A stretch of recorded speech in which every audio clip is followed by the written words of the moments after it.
Hello everyone, welcome back to our channel English माध्यम के platform पे मैं हूं आपकी एडुकेटर प्रियंका ठाकुर और हम सॉल्व कर रहे हैं editorial based practice exercise. Start करते हैं आज का session with thought of the day, that is it will not happen in one day but it will definitely happen one day. ठीक है, इसका मतलब क्या हुआ कि कोई भी चीज़ है, आपको सफलता एक दिन में तो मिलने नहीं वाली, लेकिन अगर आप अथक मेहनत करते रहेंगे, प्रयास करते रहेंगे तो एक दिन सफलता ज़रूर मिलेगी। ठीक है, तो स्टार्ट करते हैं reading comprehension and practice exercise for SSC CGL 2024। Israel should stand down to avoid a regional war in West Asia। Stand down मतलब शांत रहना।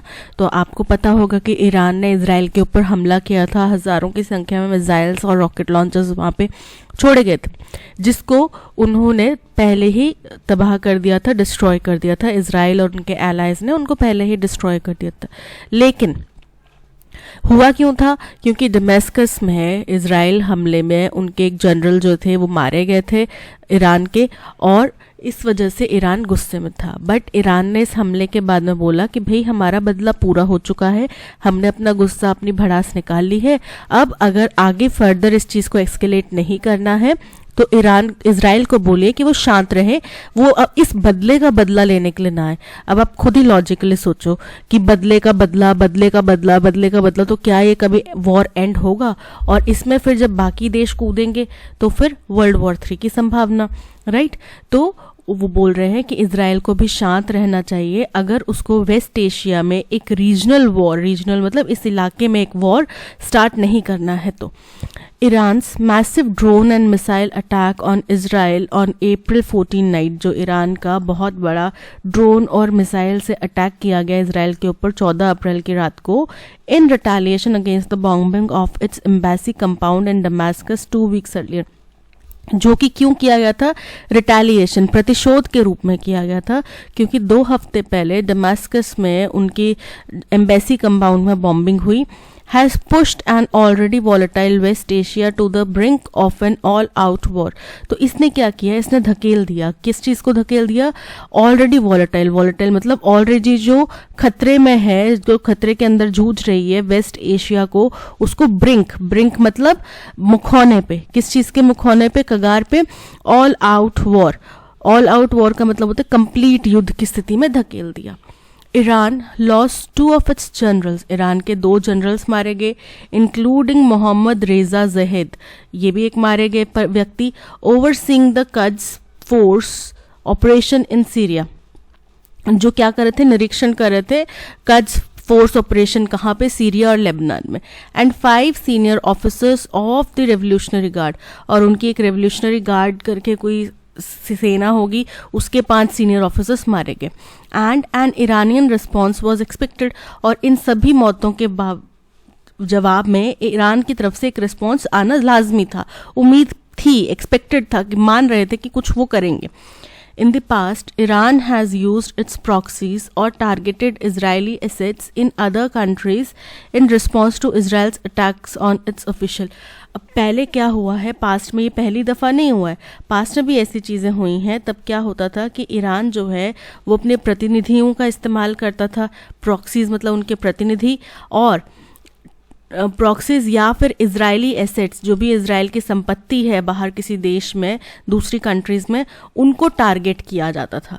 ठीक है, कैसे टारगेट और किस लिए टारगेट किया जाता था? अगर इजराइल कभी भी ईरान के ऊपर अटैक करता था, उसके रिस्पॉन्स में वो लोग वहाँ पे अटैक कर देते थे, दूसरे देश में जाके, या तो अपने प्रतिनिधियों के ज़रिए वहाँ पे उनसे बात नहीं करेंगे, या फिर जैसे कुछ कॉन्फ्रेंस हो रही है तो वहाँ पे उनसे बात नहीं कर रहे, या कुछ उनका रिटेलिएशन दिखाते थे, या फिर जो इजराइल की संपत्ति दूसरे देशों में है उसके ऊपर अटैक करवा देते थे। But this time Tehran's weapon barrage from its soil targeted Israel proper. लेकिन इस बार क्या हुआ है? तेहरान की ज़मीन से गोलीबारी हुई है। वेपन्स बैरेज, बैरेज मतलब गोलीबारी, गोलीबारी तेहरान की ज़मीन पे रखे वेपन से हुई है। टारगेटेड इसराइल, उनने प्रॉपरली जो है मुख्य निशाना इसराइल को बनाकर टारगेट किया है। Escalating tensions to levels not seen in West Asia in decades, और इसने इन सभी चीज़ों को यहाँ पे तनाव इस हद तक बढ़ा दिया है कि जो पिछले पिछले कई दशकों में वेस्ट एशिया में इस तरीके का तनाव नहीं देखा गया। Israel, with the help of the US, the UK, France and Jordan, intercepted 99% of the Iranian projectiles. अब वहीं जहाँ पे ईरान ने उनके ऊपर रॉकेट्स छोड़े, मिसाइल्स छोड़ी, ड्रोन्स छोड़े, तो US, UK, फ्रांस और जॉर्डन की सहायता से इनमें से 99% जो भी हथियार छोड़े गए थे, वेपन्स छोड़े गए थे, उनको इंटरसेप्ट कर लिया गया, इनकी बीच में ही उनको ख़त्म कर दिया गया, रोक दिया गया। Iran says its action was in self-defense as a response to the embassy attack and that the matter is concluded for now. Iran ने जवाब में साथ में ये भी कहा कि भाई हमारा जो एक्शन था वो सेल्फ डिफेंस का रूप था, ठीक है, और वो जो हमारी एम्बेसी के ऊपर अटैक हुआ उसकी जवाबी कार्रवाई थी, और हमारी तरफ से अब ये मसला बंद हो चुका है, ख़त्म हो चुका है, हमने इसको ख़त्म कर दिया मसले को। The US and other allies of Israel applauded Israel's missile defense system. अब वहीं जो इसराइल के सहयोगी हैं, US और बाकी दोस्त जो हैं, उन्होंने इसराइल का जो आयरन डोम सिस्टम है, मिसाइल डिफेंस सिस्टम है, उसकी बड़ी प्रशंसा करी, बहुत तारीफ करी। And urged prime minister Benjamin Netanyahu to exercise restraint, और उन्होंने गुहार लगाई, अनुरोध किया प्राइम मिनिस्टर बेंजामिन नेतन्याहू के साथ में कि भाई अब आप रिस्ट्रेन करें यानी कि पीछे रहें, अब कोई आगे फर्दर इसमें एस्केलेशन ना हो, संयम बरतें। अवॉइडिंग अ रीजनल वॉर, जिससे इस इलाके में युद्ध जो है वो टाला जा सके। But Israel has vowed that Iran's aggression would be met with a response. लेकिन वहीं इसराइल ने अब कसम खा ली कि भाई जो ईरान ने इतना गुस्सा दिखाया है हम उसका रिस्पॉन्स ज़रूर देंगे। तो क्या ये लॉजिकल है? क्या केवल गुस्सा दिखाने का अधिकार इसराइल के पास ही है? जो गाज़ा स्ट्रिप में चीज़ें हो रही हैं और वो कह रहे हैं कि हमने वो रिटेलिएट किया 7 अक्टूबर की हमास वाली घटना के बाद में, तो क्या ईरान के एम्बेसी में लोगों को मारना, तो ईरान के पास अधिकार नहीं था रिटेलिएट करने का? और ईरान तो कह भी रहा है, ईरान आगे फर्दर फायरिंग नहीं कर रहा, ईरान कह रहा है कि बस हो गया, हम शांत हैं, हमारा गुस्सा ठंडा। तो इसको आगे बढ़ाना यानी कि आगे इस चीज़ को और एक्सकेलेट करने वाली बात होगी और इस इलाके में बहुत ज़्यादा तनाव हो जाएगा। इन मैनी वेज, बहुत सारे तरीक़ों से West Asia remains a geopolitical morass today. आज की डेट में वेस्ट एशिया जो है एक जियोपॉलिटिकल मोरास मतलब दलदल बना हुआ है। Israel's brutal illegal siege of Palestinian territories was ignored for long by regional and global players. Israel ने जिस तरीके से बहुत ही निर्दयी तरीके से और इलीगल तरीके से फ़लस्तीन की जगहों को कब्जा किया, आपको पता है जो ये ज्यूज़ थे वो यहाँ पे शरणार्थी थे, तो शरणार्थी होने के बाद में उन्होंने जो वहाँ के लोकल्स थे उनको धकेलते गए और उनको केवल वेस्ट बैंक और गाज़ा पट्टी तक सीमित कर दिया। तो बोल रहे हैं कि इस तरीके से इलीगल तरीके से उन्होंने पैलेस्टीनियन टेरिटरीज को ऑक्यूपाई करा और इसको बड़े लंबे समय तक इस इलाके में जो ग्लोबल प्लेयर्स हैं, रीजनल प्लेयर्स हैं, उन्होंने इग्नोर करा। Hamas launched a murderous attack from the blockaded Gaza Strip on 7 October 2023। फिर हमास ने क्या किया? हमास ने एक बहुत ही खूनी होली खेलने वाला अटैक कर दिया। कहाँ से? ब्लॉकेडेड मतलब जिस चीज़ को आपने नाकाबंदी कर रखी है, तो गाजा स्ट्रिप की पूरी नाकाबंदी हो रखी है, उसके बावजूद वहाँ से अटैक लॉन्च कर दिया 7 अक्टूबर 2023 को, leaving an open wound in Israel's collective psyche. तो जिससे क्या हो गया? इसराइल की याददाश्त में, इसराइल के दिमाग में एक खुला जख्म छोड़ दिया गया। Since then, Israel has been carrying out a vengeful genocidal attack of Gaza. तब से लेके अब तक इसराइल जो है बदले की भावना से जेनोसाइडल नरसंहार की स्थिति वाला अटैक गाजा में चला रहा है। The US, Israel's most influential ally, failed to rein in Tel Aviv when it went on rampage in Gaza.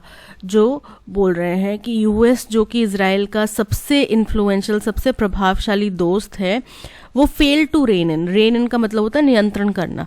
वो तेल अवीव यानी कि इजराइल के ऊपर कंट्रोल नहीं कर पाया जब वो एक रैम्पेज मतलब हो गया आउटब्रेक, बहुत ही बड़ा आउटबर्स्ट कि हाँ अब तो ये बस खून की आंधी चलेगी, हम तो रुकेंगे नहीं। वो बिना रुके वाला जो एक रैम्पेज चला गाजा में and launch multiple attacks in the region, इसको वो रोक नहीं पाए, नियंत्रित नहीं कर पाए, including the extremely dangerous bombing of Iran embassy compound, और जिसमें ईरान के एम्बेसी कंपाउंड में बॉम्बिंग करना जो कि बहुत ही खतरनाक हो सकता है, वो भी किया गया। Iran which backs Hezbollah, Hamas and Houthis also failed to show any restraint. और फिर यहाँ पे ईरान ने भी अपने आप को रोका नहीं, ईरान ने भी कोई अपना कंट्रोल आपा खो दिया। और ईरान क्या करता है, हिजबुल्लाह, हमास और हौतीस जो कि रिबेलियन ग्रुप्स हैं अलग अलग देशों में, इनको सपोर्ट करता है। और इन्होंने भी कोई भी अपने आप को रोका नहीं कि हम ये अटैक ना करें। Now the region is on a cliff and mild push is enough to trigger a calamity। तो अब ये जो पूरा इलाका है ये क्लिफ पर है, यानी कि खतरे की सीमा पर खड़ा है, और हल्का सा भी आगे कुछ भी छोटी सी भी चिंगारी यहाँ पे ना पूरे रीजन को तबाही में बदल सकती है, कैलामिटी में बदल सकती है। Mister Netanyahu's security and war policies have failed miserably. Netanyahu की सिक्योरिटी पॉलिसी जो कि अक्टूबर 7 के हमास अटैक के बाद उनके ऊपर कहा जा रहा है कि आपका इतना आयरन डोम होने के बावजूद वो लोग अंदर घुस के मार के चले गए, आपके लोगों को बंदी बना के ले गए, तो आपका सिक्योरिटी सिस्टम क्या कर रहा था, जबकि आपको इतने सारे इनपुट्स मिले थे आपके सहयोगियों द्वारा कि ऐसा कुछ करने वाले हैं। स्टिल आपने कोई एक्शन नहीं लिया, और अब आप अपनी नाकामियां छुपाने के लिए आप अटैक पे अटैक करे जा रहे हैं, ये उनके ऊपर आरोप लग रहे हैं। और उनकी जो वॉर पॉलिसीज हैं कि कितना सीमा तक आपको एक वॉर को एक्सटेंड करना चाहिए, वो बहुत बुरी तरीके से मिजरेबली फेल हुई हैं, विफल हुई हैं। He could not prevent the October 7 attack। वो 7 अक्टूबर की घटना को रोक नहीं पाए। His war on Gaza has turned the enclave into a graveyard but has failed to defeat Hamas and release hostages। उन्होंने जो गाजा के ऊपर वॉर डिक्लेयर कर दिया है, युद्ध छेड़ा हुआ है, उसने गाजा को एक ग्रेवयार्ड, एक कब्रिस्तान में तब्दील कर दिया है। लेकिन इतना कुछ करने के बाद भी ना तो वो हमास को ढूंढ पाए, उनको डिफीट कर पाए, ना ही अपने हॉस्टेजेस को छुड़ा पाए। And his reckless bombing, reckless मतलब बेपरवाह तरीके से जो बॉम्बिंग कैंपेन्स चल रहे हैं in the region have brought Iran and Israel to the brink of war. तो इन्होंने ईरान और इजराइल को भी आमने सामने मुखौने पे खड़ा कर दिया, एक सीमा पर ले आए हैं कि अब तो इन दोनों के बीच में युद्ध छिड़ जाएगा, ऐसी संभावना हो गई है। If an open war breaks out, अगर एक युद्ध छिड़ता है तो both Israel and Iran can wreak havoc on each other, दोनों ही एक दूसरे को तबाह कर सकते हैं। ठीक है, इतनी क्षमता दोनों ही देशों के पास में। हम ये ना सोचें कि ईरान कुछ वैल्यू नहीं रखता, ईरान का जो सिक्योरिटी सिस्टम है, ईरान के जो स्पाई सिस्टम है वो भी बहुत ज़्यादा फेमस है, और ईरान के पास भी मिसाइल्स, बॉम्ब, सब कुछ बहुत अच्छा है। Turning the whole region the energy basket of the world into a battlefield, जो इस पूरे इलाके को, जो कि एनर्जी बास्केट है दुनिया की, दुनिया का सबसे ज़्यादा एनर्जी जो है यहीं से इंपोर्ट किया जाता है, ऑयल, पेट्रोल, डीजल, ये क्रूड ऑयल जो है यहीं से निकाला जाता है, इन्हीं इलाकों से, इसी इलाके से, गल्फ कंट्रीज से ही निकाला जाता है। तो इस पूरे को एक युद्ध के मैदान में ये तब्दील कर देगा। Mister Netanyahu should consider the remarkable performance of Israel's defense system as a victory। अब इस वक्त पे नेतान्याहू को बदले की आग में नहीं तपना चाहिए, उनको ये सोचना चाहिए कि भाई देखो हमारा सिस्टम कितना अच्छा है, डिफेंस सिस्टम कितना अच्छा है कि हमने उनके सारे 99% मिसाइल्स को, रॉकेट्स को और ड्रोन्स को हमने डिफीट कर दिया, उनको हमने गिरा दिया, मार गिराया। तो हमारा सिस्टम कितना अच्छा है, इस चीज़ पे उनको संतुष्टि होनी चाहिए, खुशी होनी चाहिए। बिकॉज अगर इंसान के अंदर संतुष्टि नहीं होगी ना तो उसकी लालच, उसकी भूख कभी मिटेगी नहीं। And stand down to avoid a regional war, और उनको शांत रहना चाहिए ताकि वो रीजनल वॉर को रोक सके। इफ इजराइल डज सो, अगर इजराइल ऐसा कर लेता है, it would open a window of opportunity to dial down tensions in West Asia. अगर ये कर देता है इजराइल तो ये अवसर खोल देगा। कैसे अवसर खोल देगा? ये अवसर खोल देगा डायल डाउन, कम करने के। क्या कम करने के? इस इलाके में, वेस्ट एशिया के इलाके में जो इतना टेंशन है उसको कम करने के रास्ते खोल देगा। ठीक है, तो ये था पैसेज। हुआ क्या था, 14 अप्रैल को ईरान ने इजराइल के ऊपर अटैक किया। बहुत सारे बॉम्ब्स, मिसाइल्स, रॉकेट्स, ये सब चीज़ें उन्होंने छोड़ दी ईरान के ऊपर। अब उससे क्या हुआ कि इजराइल को नुकसान तो कुछ नहीं हुआ, क्योंकि इजराइल का आयरन डोम सिस्टम इतना स्ट्रांग है, सिक्योरिटी सिस्टम इतना स्ट्रांग है कि 99% मिसाइल्स गिरा दी गई। और ईरान ने भी बोला कि भाई हमें वॉर नहीं चाहिए था, बट हम अपना गुस्सा, अपना बदला ले रहे थे, और जो हमने ले लिया अब हम इसको आगे फर्दर एस्केलेट नहीं करना चाहते।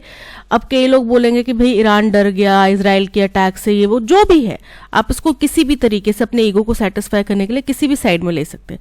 बट ईरान ने इतना ज़रूर कहा कि भाई हमारा हो गया, हम बस अब आगे अगर इसको फर्दर एस्केलेट नहीं करना है, तो उन्होंने पूरी दुनिया से रिक्वेस्ट करी और पूरी दुनिया के सामने यूनेस्को में, ये जो यूनाइटेड नेशन काउंसिल है, वहाँ पे उन्होंने बोला कि भाई आप इनको समझा लो, अभी इसका बदला लेने ना आए, क्योंकि इसका बदला लेंगे फिर हम उसका बदला लेंगे, फिर उसका बदला लेंगे, तो ये बदला बदला चलता रहेगा, हम दोनों बदला बदला खेलते रहेंगे, और फिर इसमें बाकी कंट्रीज भी कूद पड़ेंगी।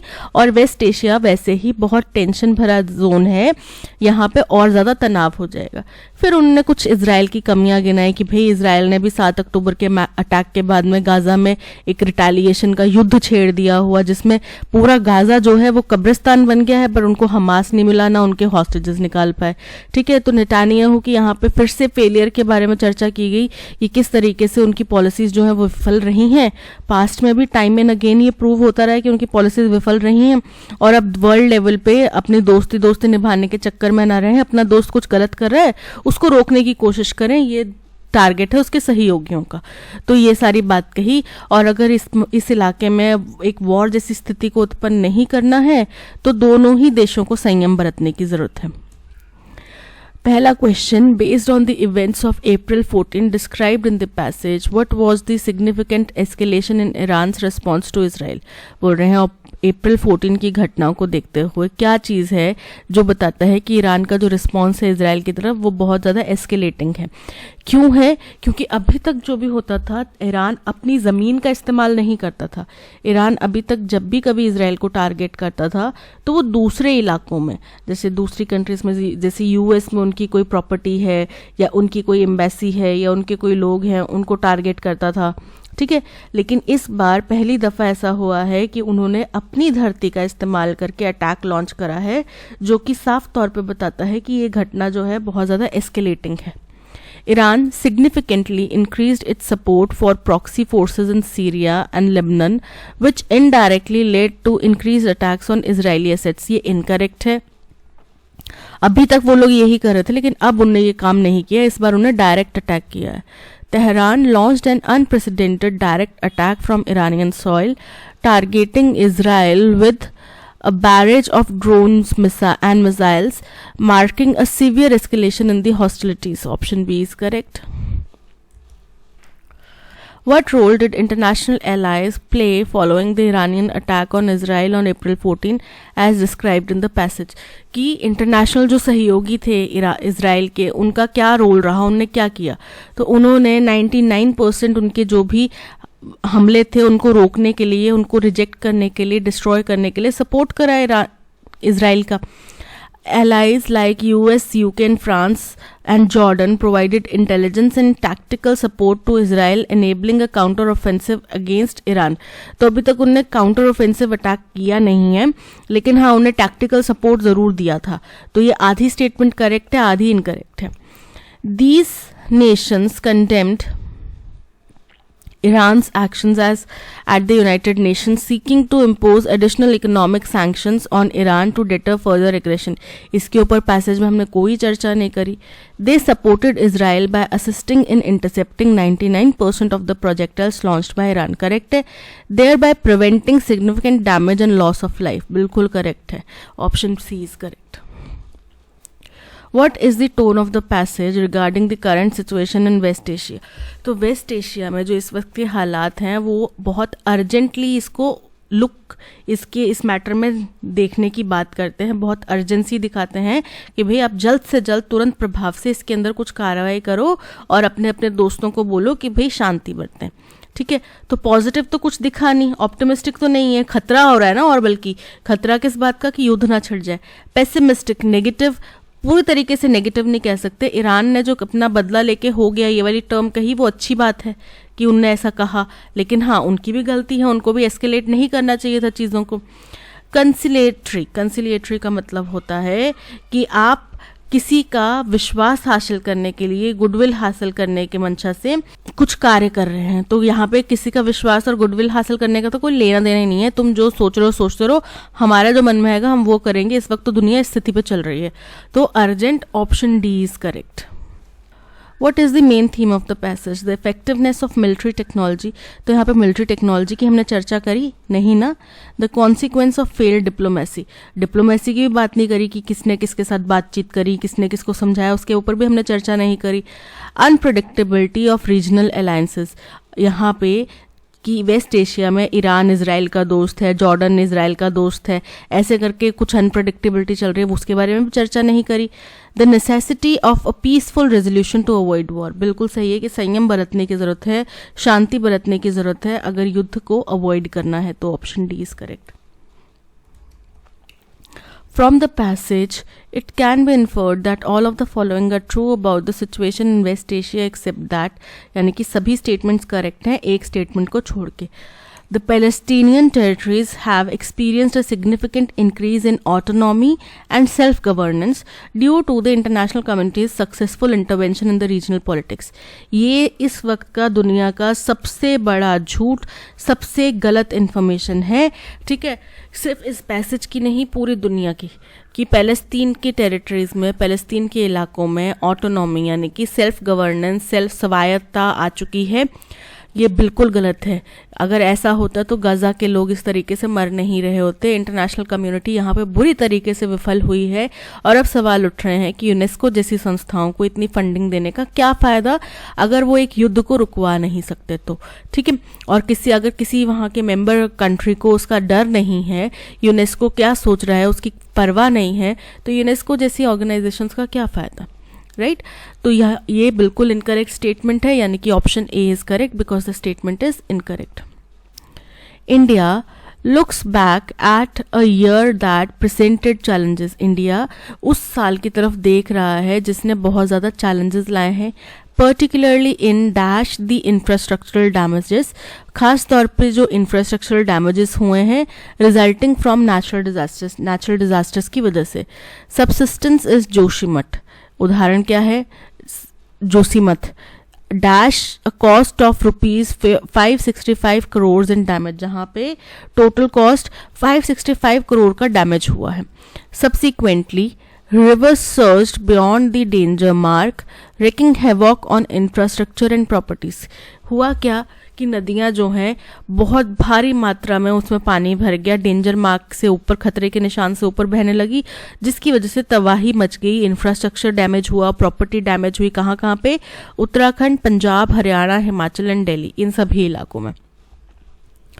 The toll was dash with 208 lives lost. Toll was high हो सकता है, वेरी हाई हो सकता है कि टोल यानी कि संख्या बहुत बड़ी थी, जो लाइव्स जाने गई, 208 जाने गई, 621 हाउसेस तबाह हो गए और 4200 से भी ज़्यादा हाउसेस जो है वो पार्शियली डैमेज, यानी कि थोड़ा बहुत उसमें नुकसान हुआ, पर हुआ नुकसान इन सभी स्टेट्स में। Heavy rains further dash the situation, heavy rains ने स्थिति को और ज़्यादा एस्केलेट कर दिया, बढ़ा दिया, गंभीर कर दिया, causing an estimated 10,000 crore in damage, जिसमें लगभग 10,000 करोड़ का नुकसान हुआ। While under construction bridge collapses in Gujarat, Mizoram and Bihar claim numerous lives, जहां वहीं साथ ही साथ क्या हुआ, गुजरात, मिजोरम, बिहार जैसे इलाकों में अंडर कंस्ट्रक्शन जो ब्रिजेस थे वो सारे टूट के गिरने लगे। Much like the Silkyara Barkot tunnel collapse, जैसा कि सिलक्यारा बारकोट में टनल जो गिरा था, जहाँ पे रैट माइनिंग करके रैट माइनर्स की मदद से वो लोगों को निकाला गया, तो वैसे ही हादसे हुए. This incident exemplifies the vulnerability of infrastructure especially in eco sensitive zones that dash lives. खास तौर पे ये इंसिडेंट्स क्या बताता है, ये इंसिडेंट हाईलाइट करता है कि कितना रिस्की काम है ऐसे इलाकों में, इको सेंसिटिव जोन्स में इंफ्रास्ट्रक्चर बनाना जहाँ पे जाने का खतरा ज़्यादा है, जहाँ पे जाने जा सकती हैं. फर्स्ट है, India looks back at a year that presented challenges particularly in dash the infrastructure damages. Trading मतलब व्यवसाय करना, व्यापार करना. फॉलोइंग मतलब इसके बाद, इसकी वजह से कुछ चीज़ हुई, उसके बाद में ये चीज़ हुई. ठीक है. ट्रैफिकिंग मतलब अवैध व्यापार करना. और एड्रेसिंग मतलब जूझना. खास तौर पे जब हम इंफ्रास्ट्रक्चरल डैमेजेस के से जूझ रहे हैं, किसके, नेचुरल डिजास्टर की वजह से हुए, तो option D is correct, addressing is correct. Subsistence in Joshimath बोल रहे हैं कि जैसे जोशीमठ में डैमेज की वजह से भारी खर्च हुआ. ठीक है, जिसकी कॉस्ट कितनी आई, ओवर 565 करोड़ का नुकसान हुआ. तो ऑर्डर मतलब आदेश देना. इनक्योर्ड मतलब सामना करना किसी चीज का. प्रिपेयर्ड मतलब किसी चीज के लिए पहले से तैयार रहना. और प्रेफर्ड मतलब किसी चीज को प्रेफरेंस देना, पसंद करना. तो यहाँ पे जो खर्च है उसका सामना किया गया ना, इतना खर्च उठाया गया. So option B, incurred is correct. The toll was dash with 208 lives. Essential जरूरी था. तो इतनी ज्यादा मौतें जरूरी थी नहीं ना, जरूरी नहीं होगा. इफेक्टिव बहुत प्रभावशाली था. तो प्रभावशाली कोई अच्छी चीज होगी वही प्रभावशाली होगी, बुरी चीज थोड़ी प्रभावशाली होगी. ग्रिम मतलब गंभीर थी, संख्या बहुत गंभीर थी. So option C is correct. Erratic मतलब अनियमित था, अस्थिर था. तो यहाँ पे एक स्थिर संख्या थी. अस्थिर संख्या कैसे हो सकती है किसी की डेथ की, किसी कैलामिटी के बाद में. सो यहाँ पे C, grim is correct. Heavy rains further dash the situation. Further desiccated का मतलब होता है सूखना. एक्सेसरबेटेड मतलब और ज्यादा गंभीर कर देना. इंसुलेटेड मतलब बचाना किसी चीज को. और इन्फ्यूरिएटेड मतलब गुस्सा दिलाना. तो ये जो हैवी रेन्स है उनने स्थिति को गंभीर कर दिया ना. So exacerbated the situation. Much like the Silkyara Barcode tunnel collapse, this incident exemplifies the vulnerability of infrastructure, especially in the eco-sensitive zones that dash lives, that subsidize life. Subsidize मतलब आर्थिक सहायता देना. इंसेंटिवाइज मतलब कुछ अच्छा करने पर आपको एप्रिसिएशन मिलता है, इंसेंटिव मिलता है, प्रोत्साहन मिलता है. ऑप्टिमाइज मतलब सर्वोत्तम बनाना. और जेपर्डाइज मतलब कि धोखे में डालना, खतरे में डालना. So option D, jeopardize lives is correct. The patient who died had been left unattended for days with a broken thigh bone. जो पेशेंट मरा है वो अनअटेंडेड था, काफी समय तक उसको कोई भी डॉक्टर्स नहीं देखे थे, कई दिनों तक. और उसकी थाई जो है वो ब्रोकन थी, थाई बोन जो है वो ब्रोकन थी. The appalling case at Ludhiana civil hospital, जो एक दिल दहला देने वाला केस आया है लुधियाना सिविल हॉस्पिटल का, where a patient was forced to share a bed with the corpse. जहाँ पे एक पेशेंट को एक लाश के साथ में बेड शेयर करना पड़ा for over half an hour due to administrative negligence. आधे घंटे से भी ज्यादा समय के लिए उसको एक लाश के साथ में बेड शेयर करना पड़ा क्योंकि वहां पे एडमिनिस्ट्रेटिव नेग्लिजेंस थी. Shades light on the dire state of health care इन पंजाब. ये रोशनी डालता है किसके ऊपर, जो इतनी गंभीर, इतनी बुरी स्थिति है हेल्थ केयर की पंजाब में, उसके ऊपर. तो ये हमारा इंसिडेंट, घटना हुई कहाँ है ना, पहले इन्फॉर्मेशन यही मिल रही है कि हुआ क्या है, घटनाक्रम हुआ क्या है. तो लुधियाना के सिविल हॉस्पिटल में एक घटना हुई है जहाँ पे एक पेशेंट को एक डेड पेशेंट के साथ में बेड शेयर करना पड़ा. ठीक है, तो बी हमारा फर्स्ट स्टेटमेंट होगा. The incident underscores the urgent need for comprehensive reforms and increased investment in the health sector. ये जो घटना हुई ये क्या दिखाती है, ये दिखाती है कि कितना ज़रूरी हो गया है हमें कॉम्प्रिहेंसिव यानी कि विस्तृत रिफॉर्म्स लाने के लिए, विस्तार से पूरा रिफॉर्म्स लाने के लिए और हेल्थ सेक्टर में इन्वेस्टमेंट को बढ़ाने के लिए. Such cases not only compromise patient safety and dignity but also Erode public trust in the health care system. ऐसी घटनाएं ना केवल पेशेंट की सेफ्टी के साथ में और उसकी डिग्निटी, उनकी जो आत्मसम्मान है उसके साथ में कॉम्प्रोमाइज़ है, बल्कि जनता का जो विश्वास है हेल्थ केयर सिस्टम के ऊपर उसको भी ये ख़त्म करता है। It is imperative that those responsible for the lapses are held accountable to prevent a repeat of such incidents। बोल रहे हैं कि ये अब बहुत ज़रूरी हो गया है, महत्वपूर्ण है कि जो लोग भी इस लैप्स के जिम्मेदार हैं उनको अकाउंटेबल ठहराया जाए कि ऐसी घटना ताकि दोबारा ना हो। ठीक है, तो अब देखो हमने पता किया कि बी हमारा फर्स्ट स्टेटमेंट है। बी फर्स्ट स्टेटमेंट केवल ऑप्शन ए में आ रहा है और ऑप्शन सी में आ रहा है, तो ऑप्शन बी और ऑप्शन डी एलिमिनेट हो जाते हैं। ठीक है, इसके बाद में ये जो इंसिडेंट है ये हाईलाइट करता है अर्जेंट नीड रिफॉर्म्स की। ये हो गया सेकेंड पॉइंट। थर्ड पॉइंट होता है जो पेशेंट मरा था उसकी बोन हड्डी, थाई बोन जो है वो टूटी थी और उसको काफ़ी समय तक, काफ़ी दिनों तक उसको कोई देखा नहीं, और ऐसी घटनाएं जो हैं वो हमारे पेशेंट्स की सेफ्टी और डिग्निटी के साथ में कॉम्प्रोमाइज़ है। तो अरेंजमेंट बनता है BCAD। BCAD option C is correct. अब पैराजंबल के क्वेश्चन है, China has released a list of 30 standardised names of places. China ने 30 नाम जारी करे हैं, स्टैंडर्डाइज नेम दिए हैं कुछ जगहों को। अब आपको पता है चाइना किन जगहों के नाम देता है। हमारे हिंदुस्तान ऑक्यूपाइड अरुणाचल प्रदेश जो है, हिंदुस्तान के अंतर्गत आने वाला अरुणाचल प्रदेश है, उसके कुछ हिस्सों को वो अपना क्लेम करता है और उसके ऊपर वो अपने नाम बताता है कि भाई इसका नाम ये है, इसका नाम ये है। तो उन्होंने फिर से एक 30 स्टैंडर्डाइज नेम्स की लिस्ट जारी कर दी है। Weeks after Prime Minister Narendra Modi dedicated the strategically important Sela Tunnel to the nation। बस कुछ ही हफ्ते हुए थे जब प्रधानमंत्री नरेंद्र मोदी ने सेला टनल जो है उसको देश को समर्पित किया, तो चाइना ने क्या किया, चाइना ने 30 नामों की लिस्ट जारी कर दी। कहाँ पे? In Indian state of Arunachal Pradesh, Hindustan का जो हिस्सा है अरुणाचल प्रदेश का स्टेट, उसके कुछ जगहों के उन्हें नाम रिप्लेस कर दिए। तो हमें पता चल गया कि वीक्स आफ्टर, कुछ ही हफ्ते बाद, कुछ ही हफ्ते हुए थे जब प्रधानमंत्री ने उसका इनॉग्रेशन करा था, उसके कुछ ही हफ्ते बाद चाइना ने ये हरकत करी है। तो क्यू से हमारा आंसर स्टार्ट हो रहा है।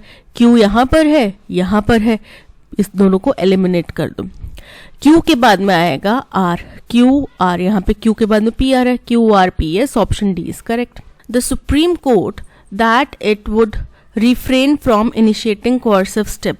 सुप्रीम कोर्ट की दैट की ये जो है वो रिफ्रेन करेगा, बचाव करेगा, अपने आप को रोकेगा किस चीज से, कुछ भी कोर्सिव स्टेप्स अपनाने से। कोर्सिव स्टेप्स क्या होते हैं? फोर्स का इस्तेमाल करना, थ्रेट का इस्तेमाल करना, ताकि किसी को अपनी मर्जी करवाने के लिए मजबूर किया जा सके। The centre has given an undertaking to. अब अंडरटेकिंग टू जो है प्रिपोजिशन, ये ऑफ के साथ में नहीं आएगा, टू ऑफ और टू नहीं आएगा। तो समझ में आ गया कि टू के साथ में टू दी सुप्रीम कोर्ट। उन्होंने अंडरटेकिंग कहाँ दी है? सुप्रीम कोर्ट में दी है कि सेंटर जो है किसी भी तरह के कोर्सिव स्टेप्स, फोर्सफुल स्टेप्स नहीं अपनाएगा। किस चीज के? Of more than ₹3,500 crore till July to recover Congress tax dues. जिसमें कांग्रेस के टैक्स ड्यूज कैसे स्टेप्स नहीं उठाएगा? To recover Congress tax dues. और कितने के टैक्स ड्यूज हैं? 3,500 करोड़ के। जुलाई तक कोई भी ऐसा कदम नहीं उठाएगा। तो अरेंजमेंट क्या बन रहा है? The centre QPSR, option B is correct. The cat's food bowl was empty, so he meowed incessantly until his owner finally filled it with fresh kibble. तो यहाँ पे जो अंडरलाइन सेगमेंट है उसको सब्स्टिट्यूट करना है अप्रोप्रिएट ऑप्शन के साथ में। कैट और कैट्स, ये सिंगुलर है और ये प्लूरल है, लेकिन हमने कैट का फूड बॉल बिलोंगिंगनेस बताना है। तो जब बात आती है बिलोंगिंगनेस बताने की कि ये इसको बिलोंग करता है, उस बिल्ली का बॉल, बिल्ली का जो बिलोंगिंगनेस बतानी है, तो उसके लिए कैट प्लस अपॉस्ट्रोफी एस इस तरीके से लिखा जाता है। Ram's ball, Ram apostrophe S, Ram's ball, ठीक है, राम्स बॉल, तो ये क्या हो गया, बिलोंगिंगनेस बता रहा है। अब मेंस गारमेंट्स मतलब मर्दों के गारमेंट्स, मेंस वेयर यानी कि जो पुरुष पहनते हैं, तो अपॉस्ट्रॉफी एस बिलोंगिंगनेस बता रहा है। अब एक पुरुष मैन है और बहुत सारे पुरुष हैं, तो वो क्या हो जाएगा, मेन हो जाएगा, इसमें एस भी नहीं आता, ठीक है। सिंगुलर प्लूरल अलग चीज, और बिलोंगिंगनेस बताने के लिए हम हमेशा अपॉस्ट्रॉफी एस लगाते हैं। अब द कैट्स बॉल, जो बिल्ली म्याऊ कर रही थी उसका बॉल एम्प्टी था, तो अ कैट्स बॉल नहीं आएगा, the cat's bowl was empty, so he meowed incessantly. Incessantly का मतलब होता है निरंतर, बिना रुके वो म्याऊ म्याऊ करे जा रही थी, जब तक कि उसके ओनर ने फ्रेश किबल से, उसका खाना होता है कैट का, उससे उसका बॉल भर नहीं दिया। सो option D is correct. Get your act together, इसका मतलब क्या होता है कि अपने आप को ऑर्गेनाइज करो, अच्छे से संगठित करो और अच्छे से काम करो। टू हैव पेशेंस, धैर्य रखो। टू स्टे टुगेदर, एक साथ रहो। To act in a play, एक प्ले में काम करो। Get organised and do things better, option D is correct. Unpleasant, unpleasant का मतलब होता है जो अच्छा नहीं है, अप्रिय है, इसको वन वर्ड सब्स्टिट्यूट करना है, सिनोनिम बताना है। नेबुलस, नेबुलस का मतलब होता है अस्पष्ट, अनक्लियर। नेटल, नेटल का मतलब होता है जो जन्म से रिलेटेड हो। नेग्लिजिबल, बहुत थोड़ी सी मात्रा में, छोटी सी क्वांटिटी में। नास्टी, नास्टी मतलब अप्रिय, सो option D is correct. The mother exclaimed when she saw her son stumble on the racetrack, look he falls, तो मदर एक्सक्लेम्ड पास्ट की घटना है, सॉ पास्ट की घटना है, stumble on the race track, तो क्या बोलेगी, वो गिर गया ना, तो लुक ही फेल, ना कि फेल्स। क्या आएगा, लुक ही फेल, जब वो बच्चा गिर गया तो माँ क्या बोलेगी, अरे देखो वो गिर गया, राइट। तो एरर कहाँ है, डी पार्ट में, ऑप्शन बी में। The conductor said that it was the worst quake he ever new. अब सबसे भयानक, सबसे बुरी चीज जो आपने कभी देखी हो तो वो सुपरलेटिव डिग्री में आ जाती है। तो सुपरलेटिव डिग्री में वर्स्ट का क्या बन जाएगा, वर्स्ट। बैड का क्या बन जाएगा, बैड, वर्स, वर्स्ट। बैड होता है नॉर्मल, वर्स मतलब comparatively, he is worse than his brother, मतलब वो अपने भाई के कंपैरिजन में और भी ज्यादा बुरा है। और वर्स्ट हो गया, he is the worst person I have ever known, मतलब मैं ऐसे किसी, जितने भी लोगों को मैं जानती हूँ उनमें वो सबसे बेकार इंसान है। So worst, option D is correct. After having invested so much time and energy into the project, we are now back to square one. बोल रहे हैं इतना ज़्यादा हमने टाइम और एनर्जी इस प्रोजेक्ट में लगाया, लेकिन अब हम वापस कहाँ पहुँच गए हैं, स्क्वायर वन, यानी कि शुरुआत में पहुँच गए हैं। जहाँ से शुरुआत किया था वहीं पे दोबारा पहुँच गए। Not ready for the consequence, उसके परिणामों के लिए हम तैयार नहीं हैं। इन द सेम सिटी, उसी शहर में है। फाइटिंग विद ईच अदर, एक दूसरे से लड़ रहे हैं। Having to start all over again, यानी कि दोबारा से सब कुछ शुरुआत करना पड़ रहा है। So option D is correct. Killing of one's own father, अपने पिता को मारना जो है उसको बोला जाता है पैट्रिसाइड। माता की हत्या करना मैट्रिसाइड। फिलिसाइड मतलब अपने बच्चे की हत्या करना, और सुसाइड मतलब खुद की हत्या करना। So option C patricide is correct. अच्छा, इसी में एक हमने पहले भी पढ़ा था कि अपने भाई की हत्या करने को क्या बोलते हैं। कमेंट सेक्शन में लिख के बताओ कि अगर अपने ही भाई की हत्या कर दी जाए तो उसको क्या बोला जाता है। Though we read and hear a lot of green initiative, we hardly tweak our routines to suit larger picture. अब यहाँ पे एक स्पेलिंग एरर है, ठीक है, और हमें फाइंड आउट करना है कि स्पेलिंग एरर कहाँ है, और जो स्टेटमेंट में कोई एरर नहीं है हमें उसको करेक्ट बताना है, ठीक है। देखो, दो की स्पेलिंग करेक्ट है। वी रीड, हम पढ़ते हैं और सुनते हैं। अलॉट ऑन ग्रीन इनिशिएटिव्स, जो ग्रीन इनिशिएटिव है, प्रयास है, उनके बारे में। इनिशिएटिव की स्पेलिंग इनकरेक्ट है। इनिशिएटिव की स्पेलिंग क्या होते हैं, INITIATIVES, इनिशिएटिव्स, ठीक है, ये होते हैं इनिशिएटिव्स की स्पेलिंग। तो यहाँ पे डबल टी तो गलत है। Green initiatives, we hardly tweak our routines to suit the larger picture, सारे करेक्ट हैं। बाकी फर्स्ट ऑप्शन ए में है, though we read and hear a lot on green initiatives, correct है। We hardly tweak our routines to suit the larger picture, बिल्कुल correct है। हम अपने रूटीन में कोई परिवर्तन नहीं लाते ना, ताकि हम उसके बारे में कुछ कार्य कर सकें। दो का थ्रू नहीं होगा तो ये इनकरेक्ट हो गया. Through green initiatives, read here, we hardly tweak our routines, तो यहाँ पे थ्रू इनकरेक्ट है. Though we read and hear a lot on green initiatives, we hardly tweak our, यहाँ पे ट्वीक के स्पेलिंग इनकरेक्ट है. Though we read and hear a lot on green initiatives, यहाँ पे इनिशिएटिव्स की स्पेलिंग इनकरेक्ट है, so option A is correct. The athlete's injury was a dash defeat for the teams chances of winning championship. अब इसमें synonym बताना है. Defeat, defeat मतलब हारना, तो हार मिली मतलब एथलीट की चोट जो है वो एक किस्म से हमारे टीम के जो चांसेस थे जीतने के, उनको एक सेटबैक था, उनके लिए एक हार थी. प्रोग्रेशन, प्रोग्रेशन मतलब प्रगति करना. ब्रेक थ्रू, ब्रेक थ्रू मतलब एक सफलता. स्ट्रेस मतलब तनाव, और सेटबैक मतलब हार, एक निराशा, नाकामयाबी. So option D is correct. Incorrectly spelled word बताना है. पैरेलल, पैरेलल की स्पेलिंग बिल्कुल करेक्ट है. ठीक है, पैरेलल क्या होता है? जब दो चीजें एक साथ चल रही हों. रेकमेंड, रेकमेंड मतलब किसी को कुछ सुझाव देना, कुछ रिकमेंडेशन करना. ठीक है, तो यहाँ पे रेकमेंड की स्पेलिंग भी करेक्ट है. इररेजिस्टिबल, इररेजिस्टेबल नहीं होता, इररेजिस्टिबल होता है, TIBL ही. इररेजिस्टिबल यानी कि जिसको आप टाल नहीं सकते, जिसको आप मना नहीं कर सकते. ठीक है, कई बार होता है ना कि आपका मीठा खाने का इतना दिल कर रहा है कि उस टाइम पे आप मीठे को मना नहीं कर पा रहे. सो इररेजिस्टिबल, ऑप्शन सी इज करेक्ट. या कोई व्यक्ति इतना प्रभावशाली है कि आप उसको ना नहीं कर सकते.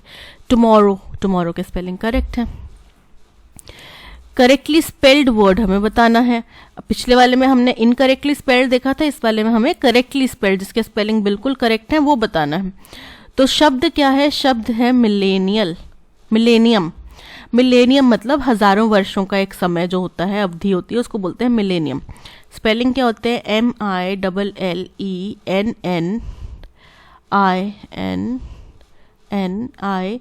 MILLENNIUM. ठीक है, MILLENNIUM, ऑप्शन ए करेक्ट है. She proposed to write the life history of the famous poet. उसने प्रपोज किया कि वो उस फेमस पोएट की लाइफ हिस्ट्री के बारे में लिखेगी. अब आप किसी के बारे में उसकी जीवन गाथा लिखते हैं तो एक तो होता है कि वो बंदा खुद अपनी जीवन गाथा लिखे, तो उसको तो बोल दिया जाता है ऑटोबायोग्राफी. ठीक है, लेकिन अगर कोई दूसरा व्यक्ति किसी दूसरे व्यक्ति की जीवन गाथा लिखता है तो उसको बोला जाता है बायोग्राफी. क्या बोला जाता है? Biography. So option B is correct. Novel क्या होता है? नॉवल बेसिकली कहानी या उपन्यास होता है. माइथोलॉजी मतलब कि जो पौराणिक कथा होती है. बायोग्राफी और ऑटोग्राफी मैंने आपको बता दी, ऑटोबायोग्राफी आपको बता दिया. That's all. आज के सेशन में इतना ही. Thank you so much for watching. अगर कंटेंट पसंद आया हो तो लाइक, शेयर और सब्सक्राइब जरूर कीजिएगा. मिलते हैं नेक्स्ट सेशन में. Till then keep learning and keep practising. Bye bye.